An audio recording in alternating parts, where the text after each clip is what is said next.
was saying is it's a user acquisition and business development in web3, and that's what I can share today. A few words about me, why I'm talking about this. I'm the founder of Yaroslav Web3 Venture Studio, Accelerator. We also have a VC there right now, which I haven't updated the slide about that. So we invest, we accelerate into gaming, Gamblify, and DeFi projects. And I love to say these days that the borders between these verticals have blurred, and sometimes you're using the project and you can't really understand what's that. Is it a game? Is it a casino? Or is it a kind of a DeFi project? So yeah, this is the empty slide. Today we focus on gaming, obviously, because this is the gaming conference. So it's very important to understand that the latest trends is pretty simple. Play to earn that was born in 2020, 2021, it died because if the game is shit, it just, people leave as long as they cannot make money on it. And when the game is bad, the economy isn't sustainable. So this trend is already gone. It appeared that gamers are pretty fine without web3, so a few companies, which are like very, very famous companies in gaming, tried to introduce web3 NFT tokens, and the gamers just said, yeah, we don't need that, we're fine, just give it as it is. The problems with distribution is the problem which hasn't been solved yet in web3, and we'll talk about it later. And what it leads to is that many interesting projects, many interesting teams that try to build something in web3, their vision is being challenged. So the founders lose hope. They say, hey, we've created this great game, but no one's playing. I mean, like we struggle to find users, and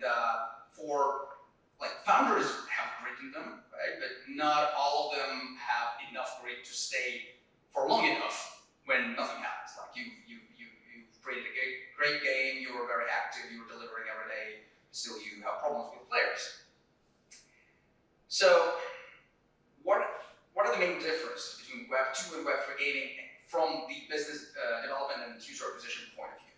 So in Web 2, business development is kind of easy in terms of it's very obvious. So you need to focus on finding a publisher, and if you're a mobile game, your main challenge is actually to get to app stores. As long as you get it, you try to find the user acquisition funnel, and it's pretty straightforward. It's sold, so that's pretty easy. And you don't have to win the user's trust, because as long as your game is in the App Store, like Steam, Epic Games, Xbox, PlayStation, whatsoever, users trust you because, okay, they say this is a good game, they say this game is not scam, and I'm fine with that, I gotta play it. And therefore, the user acquisition challenges are all about traffic and conversion. So as long as you crack out that economy of getting traffic and converting it to play your game, you're fine. In Web3, these things are different. So first of all, it's the problem of trust.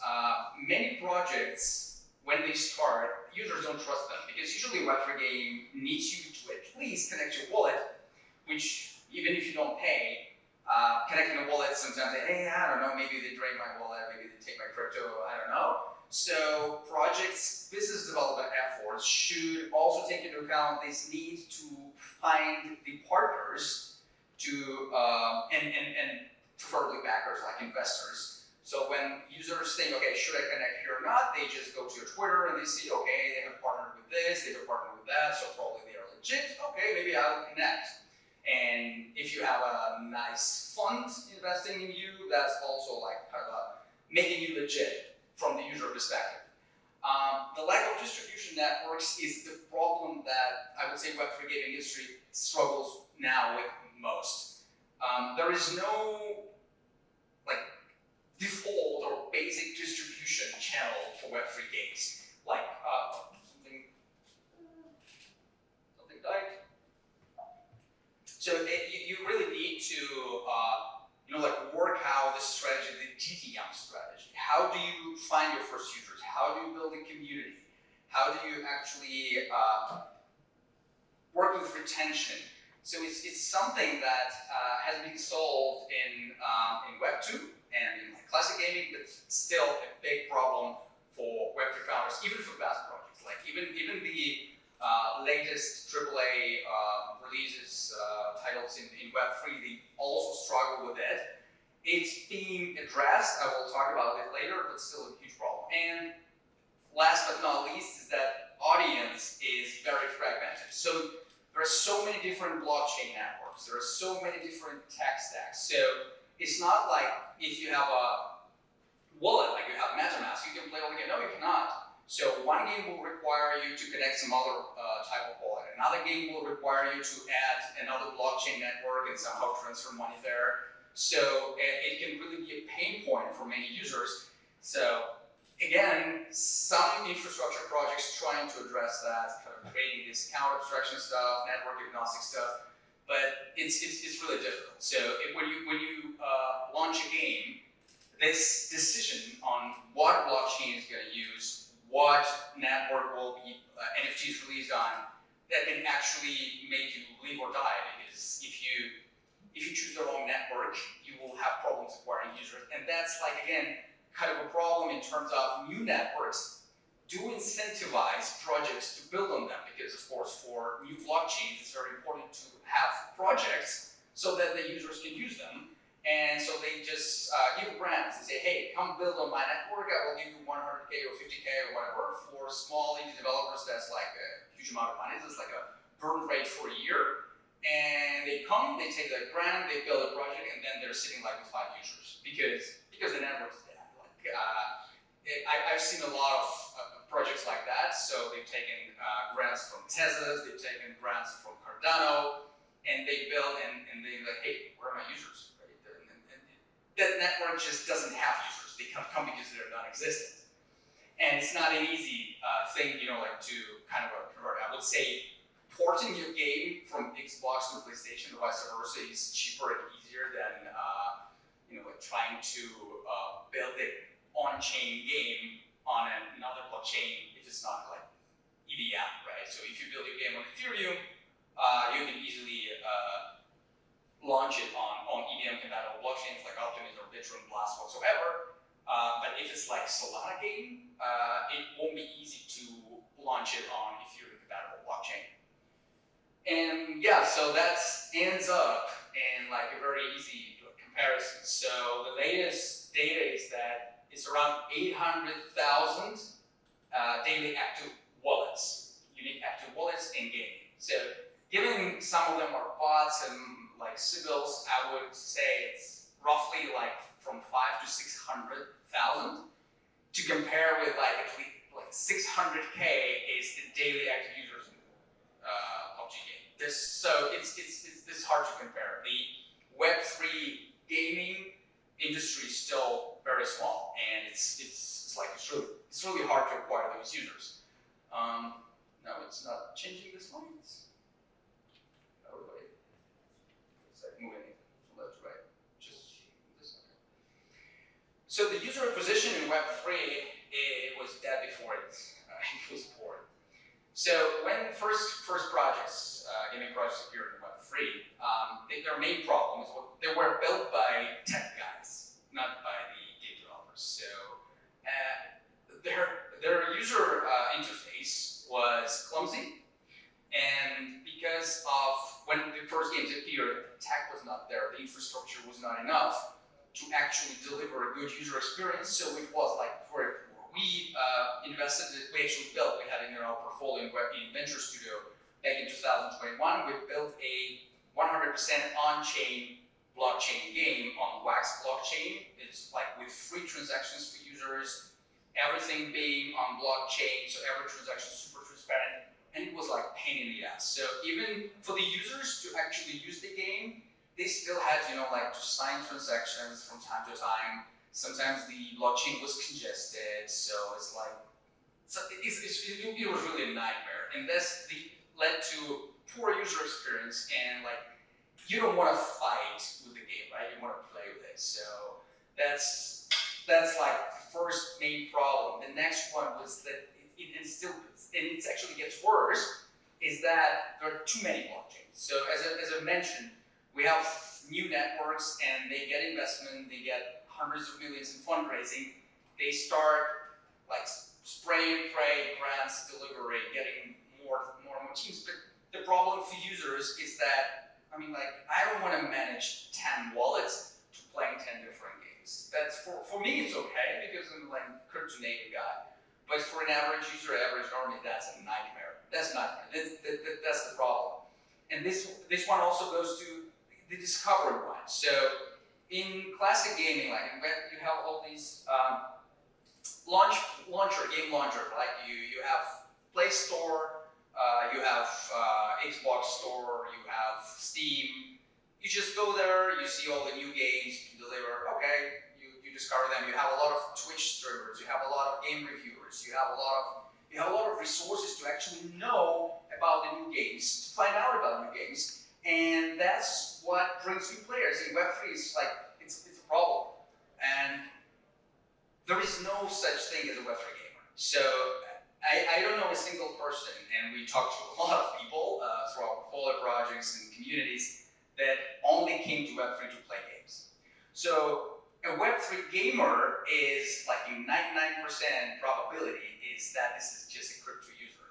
So when you try to acquire a user for a Web3 game, you're not competing with other Web3 games. You're competing with the whole crypto market. So you're competing with DeFi services, you're competing with exchanges, you're competing with everyone because when players come, they could have spent that time, like farming some airdrop, tapping something, but this is right now your biggest competitor as well. But somehow you need to convince them to go and play your game, and that's difficult and that's very expensive.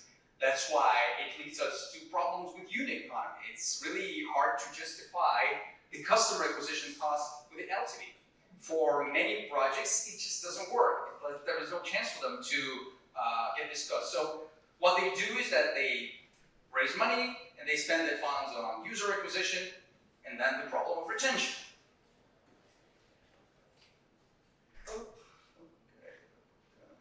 So what it leads us to, all this problem leads us to Web 2.5. And what is it is, when we try to explain this concept, so it's essentially Web 2, so something we've got used to, the social networks logins, but with some things coming from Web3 and crypto, like NFTs, some decentralization, maybe some tokens, some or digital assets. In Web 2.5, Web3 is not a product by itself. So you are not selling this idea of decentralization, asset ownership, crypto, all that, like digital future. You are using Web3 as a feature to enhance, to improve the user experience. So asset ownership is a nice thing, it's a great thing, right? It's great to own your in-game asset, whether it's a sword, a horse, a car, whatsoever, some kind of weapon. But if you can do it without making the user install the wallet, it makes much more sense. So as we discussed today during the panel, these account abstraction stuff really simplify the things because right now the users can connect their Twitter. You create the wallet for them on the background, so they don't need to go all this seed phrase remembering, I lose it, whatsoever. Then you can sell them some asset like a sword, a weapon, a skin, whatsoever. It comes to their wallet, but they can pay with their credit card, they can pay with App Store. But at the point where they want to leave your project, or they want to use that wallet, or they want to sell something, they can take those keys and use them in, for example, in MetaMask. So they just do the export and use it in MetaMask. And the interfaces don't have this like on-chain stuff, so you don't need to sign all the transactions all the time. It's like waiting, having all these loaders, because that kills the dynamics of the game. Again, if you do that account abstraction and you move most of the main in-game transactions off-chain, you again simplify the user experience, you make it smoother, so it attracts more people. And what Web3 also allows is just unlocking this kind of traditional, using Web3 in this way allows games in Web3 still utilize the traditional business models like subscription, for example, or like selling these premium assets, which could be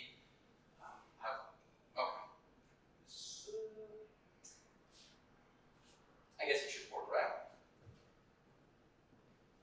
And it just doesn't fall asleep all the time. Okay. Yeah. So my idea here is that we should incorporate Web3 into games, but not making Web3 games native at this point. Another important thing to do is, of course, to make games accessible and fun. One of the main problems of Web3 games was they're well, dull, they were boring, they were not fun. It's just, like, you click one button, then you go back in a few hours, click another button, okay, I got some token, okay, I'm gonna go sell it or whatever, whatsoever. So it's super boring. It worked for some time when we had that rage of, like, play to earn economy with hundreds of thousands of Filipinos earning like their monthly wage in one day playing those games. But that was all driven by this, like, investors' money that when they stopped getting the returns, they just lost interest, and that's how all that stuff died. So we already talked about account abstractions.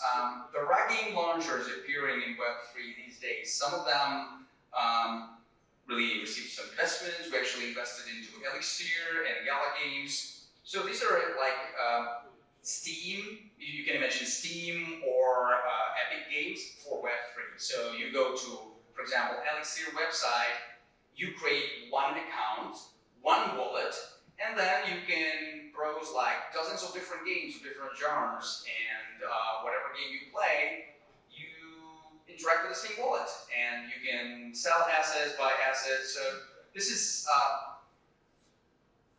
the way for both attract more users to the industry and actually create a better experience for them. So we do try to support these projects as investors with our portfolio projects, because that really helps the industry grow. And it's very important to share the audience with other projects. I think in Web3 as a whole, not only in gaming, the competition is virtually non-existent. So the pie is so small, it's like we have a cookie. So there is no sense in trying, like, to get that small cookie and fight for a piece of it. It's much smarter for the whole industry to grow it until it's a bigger pie, so that everyone has a decent share. And that is why we see a lot of Web3 gaming projects, and actually Web3 projects as a whole, collaborating a lot with each other, sharing audiences, doing the like collaborative events. It's really a non-competing industry at this point. So what is the blueprint we use to help the projects, our ports goes, and when we advise any projects? So there are like 4 pillars that user acquisition and business development should be built on for Web3 gaming projects. First is like sustainable business model. Second is creative go-to-market strategy. Then collaboration, creating like this partnerships and alliances with other projects, and using the power of community, which is a very powerful tool in Web3 and in Web3 gaming. So about the money, the sustainable business model. So one of the problems for the early Web3 gaming projects was that they didn't have a business model at all. I mean, like, token cannot be a business model. So when you talk to like these founders in Web3 gaming and say, hey, what is the business? How do you make money? And say, okay, we sell a token. And what? So okay, you can sell a token once, and then it's only like going down. Especially if people play your game, get that token. What do they do with it? They just sell it, and it goes down and it dies. How do you make money in 2 years? When, let's say, you sold the token for a few mil, you have this budget. What do you do in 2 years? You die. So that's very important to have a business model that you can really live on for years, and that can be the basis of your developing. And it's very important to follow the meta of the market. So I don't understand this tapping clicker stuff. I mean, like this, for me, it's something stupid, right? But I understand I'm just from a different generation. I'm too old to understand that. But it's important not to be, it's important to be open to the current market meta. So right now, if the market is crazy about these tap games, think about it. So what we've recently done for one of the portfolio projects is that we launched the tap game in like 5 days, and it attracted 50,000 users. and 10,000 of those 50,000 actually joined the games we needed to promote. And that was the cheapest user acquisition ever. So when it's a meta on the market that, people farm these airdrop points and then they give some airdrop tokens, you hate it as a concept, right? But you should embrace it as a founder. You should embrace it as an investor. You should embrace it as a businessman, because that's what markets moves around right now. And it's important to be flexible. One thing I hate about crypto and web3 markets is that it's so fast that you really need to be super agile, like every day, super agile. I think the one industry I can think of which is even worse is AI right now, because literally I honestly wouldn't even try building an AI startup right now, because if I have an idea today, when I release a product in 3 months, probably the market and the tech will be so different that my product will be obsolete at that point. In Web3, it's not that fast, but it's still very fast, and meta is changing. So today we have this points farming, now we have this tap games. Last season we had all those loot boxes meta. Then at the beginning of this year we had this meme coins. And again, meme coin, you can hate the meme coin meta, but I know a lot of projects that used the meme coin craze to actually attract users to get gaming projects. So they said, hey guys, we have a game, you play, whatever. This is our meme coin. We just send it like 10,000 meme coins to everyone who purchased at least one gaming assets from our game last year. What it does is that the buzz is on the market, people start talking about it, and suddenly a few thousand people come and purchase some gaming assets to get that meme coin drop, and some of them convert to players and they keep playing. So it's not like you launching a meme coin for the sake of launching a meme coin. You launching it as a user acquisition instrument and tool, and it works. So for example, we have a Petabots portfolio project, which is an NFT-based multi-chain platform with a lot of mini games, like everyone knows, like the Battler, the Sea Wars, the Tic-Tac-Toe, all the simple casual games. What is interesting is that you can play with wagers against other players. So we can play a game of Tic-Tac-Toe. I'm putting my dollar, you're putting your dollar, then I win, I take like 180 or 190, and you take some token, and you're using NFT as a character, which you can develop, level up, and then sell to someone who wants to save time and enter the better tournaments earlier. So it was, from the beginning, it was a fully on-chain, on Polygon, whatever, but the project quickly realized that it's not sustainable. You cannot quickly support new chains if you want. So what they did is that they say, okay, we keep NFTs on-chain, we keep token on-chain, but we are moving the main wagering and interaction part off-chain, which allows to people from different blockchain networks use their NFTs on different blockchains, but still play against each other, which is not possible with a fully on-chain technology.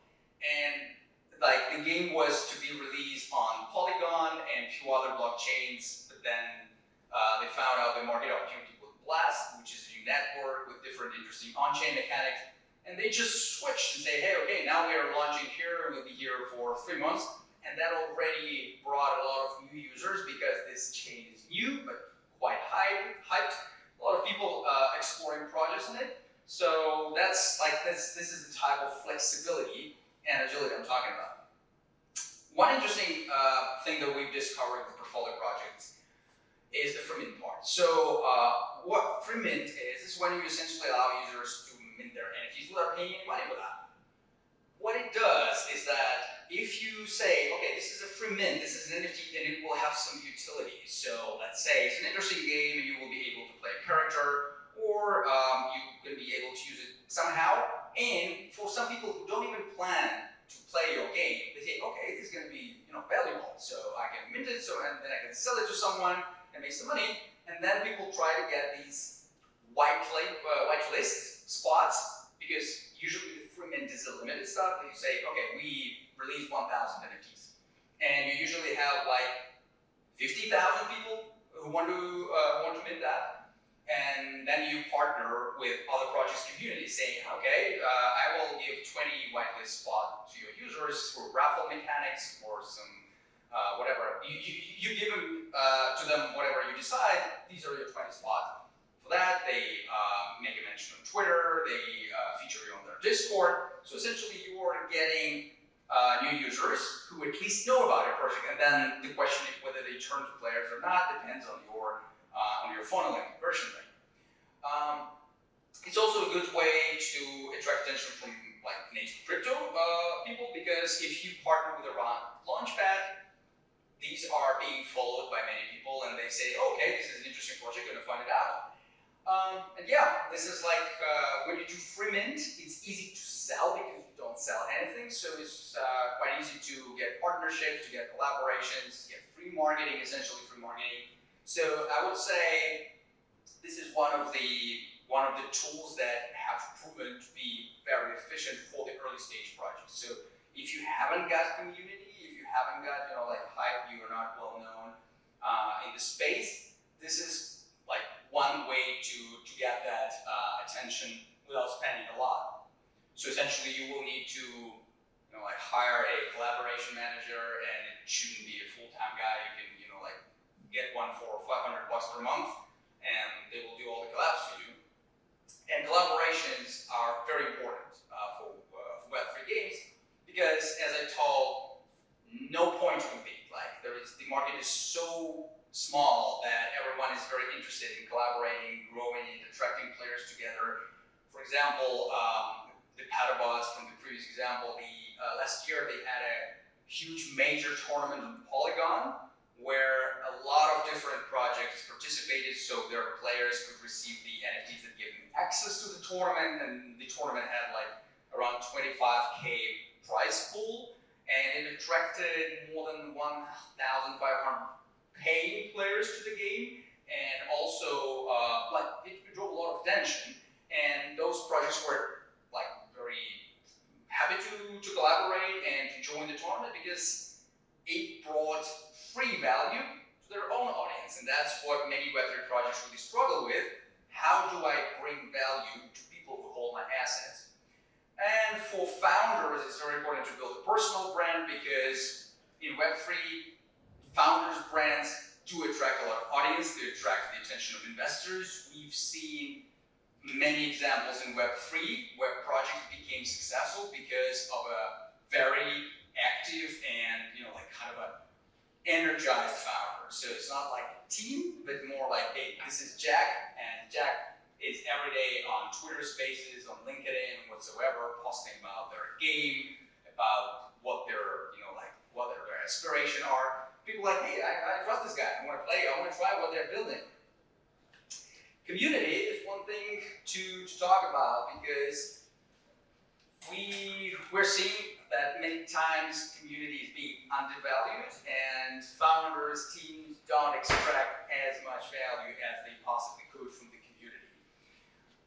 Very often, the ego of founders doesn't allow them to talk to their community and like as you would talk to a friend and ask for advice. Like, okay, this is my idea. I'm building that.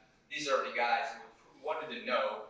Essentially, getting feedback from your community not only helps you build a better product, but it also creates this kind of bond in the community when people feel they are part of the project, and then somehow you suddenly have hundreds of free ambassadors. So the guys are like, they're elsewhere, and someone asks me, hey, what do you know about Web3 gaming or something like that? They say, oh, I know, I'm in that community. Try this game, try this project. And it's very important to consider them as your key stakeholders. Some of them are investors actually. If they purchase your NFT or your token, they're your investors. Treat them like that, and that's a great asset. So also one of our portfolio projects named ScoreFab. This is essentially a gamified sport betting platform. What they did is they started doing daily engagement activities with the community, and started posting about that in social media, and that was probably everything. That was all. But as they kept doing that, the users started sharing. The users started bringing more people, free activity for the project. They didn't spend a lot. That was done by the same team that works on the project, and they started growing like 1,000, 1,500 users per day. And given this is like a kind of betting platform, they started making some money from that. We talked about Petaboss today, so this is one example of like the Twitter. You can't say it was $1 spent. It was $0 spent in real money. So no one paid for performance advertising. Of course, there was a team, so there were costs. But what the project did is that they made more than 300 collaborations with projects from different networks. They were just reaching out to everyone, hey, we're Petaboss, we're building this, let's collaborate, let's do a joint tournament, let's do like cross promotion, we will send users your way, you send users our way. And that's how they were able to build quite a good Twitter account, which is still active at this point. It's like one of the main assets, marketing channels right now to acquire new users, to acquire like investors, the participants of their token sale and NFT sales. So never underestimate the power of like free business development and collaborations. I would say for early stage projects in Web3 gaming, this is probably the first thing they should start doing, because the first person you should, so if you are a founder and you have a tech guy, so someone building tech, the next person you should probably hire is a business developer, not the sales guy, because you haven't got anything to sell at this point, but the business developer, someone who can start reaching out, talking, like making collabs. If you can hire business development, you should become one yourself. You should be doing that stuff as a founder. I think that's pretty much it. I'll be happy to answer any questions, because as I said, it's very compact. We can have like kind of a fireside chat right now. That's pretty much it. I can answer, I think, pretty much any question connected to Web3 gaming, user acquisition, business development, partnership stuff. These are my contacts. Hope you enjoyed it. Thank you.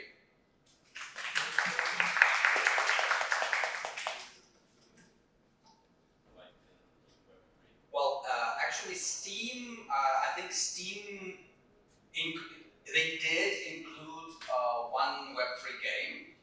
And they had kind of a setback from the community, because I would say the early play-to-earn projects that appeared like in 2020, 2021, they made some damage to the image of this industry. So it's like a lot of people were scammed. A lot of people were promised something, and then they, like their assets just went down 99.9%.